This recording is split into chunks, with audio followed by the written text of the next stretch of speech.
प्रधानमंत्री नरेंद्र मोदी की राजनीति की अपनी एक अलग शैली है, अलग पहचान है। अक्सर उनके पॉलिटिकल मूव्स चौंकाने वाले होते हैं। यह अचानक चौंकाने वाला भाव उनकी पॉलिटिक्स की यूएसपी है। उनके हमले भी चौंकाने वाले होते हैं। विपक्ष को संभलने का मौका नहीं मिलता। आर्टिकल 370 को बेअसर करते वक्त भी उन्होंने ऐसा ही किया था। बुधवार को कोरोना पर हुई मुख्यमंत्रियों के साथ मीटिंग में भी उन्होंने कुछ ऐसा किया। बैठक देश में कोरोना के हालात पर चर्चा के लिए थी, लिहाजा किसी ने भी नहीं सोचा होगा कि पीएम बड़ी चतुराई से पेट्रोल डीजल पर राज्यों की तरफ से वसूले जा रहे टैक्स का मसला भी उठाएंगे। विपक्ष शासित राज्यों का बाकायदा नाम लेकर आम जनता को पेट्रोल डीजल की बढ़ती कीमतों से राहत नहीं देने के लिए कटघरे में खड़ा कर देंगे। पीएम मोदी का ये अटैक अचानक और अप्रत्याशित था। प्रधानमंत्री बहुत सोच विचार के बाद नाप तौल कर अटैक करते हैं। बस टाइमिंग का एलिमेंट चौंकाने वाला होता है। पीएम मोदी के अटैक के बाद बीजेपी का प्रचार तंत्र तुरंत सक्रिय हो जाता है। आईटी सेल युद्ध स्तर पर काम में लग जाती है।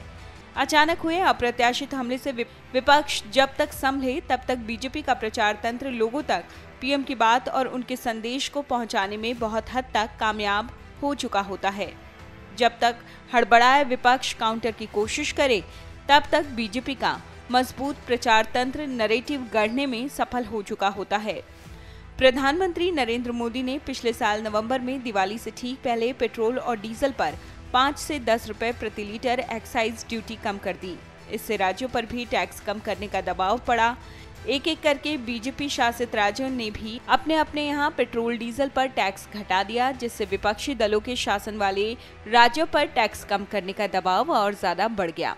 नवंबर को बीते एक अरसा हो गया था, लेकिन पीएम मोदी ने कोरोना पर होने वाली बैठक में अचानक विपक्ष शासित राज्यों से पेट्रोल डीजल पर टैक्स घटाने की अपील करके उन्हें हक्का बक्का कर दिया। राहुल गांधी ने गुरुवार को ट्वीट कर केंद्र सरकार और प्रधानमंत्री नरेंद्र मोदी पर हमला बोला। लिखा, ईंधन की ऊंची कीमतें राज्यों को दोष दो, कोयले की कमी राज्यों को दोष दो, ऑक्सीजन की कमी राज्यों को दोष दो। ईंधन पर लगने वाले कुल टैक्स का 68% केंद्र के पास जाता है। इसके बाद भी पीएम अपनी जिम्मेदारी से भागते हैं। मोदी का संघवाद कोऑपरेटिव नहीं है, ये पीड़ा देने वाला है।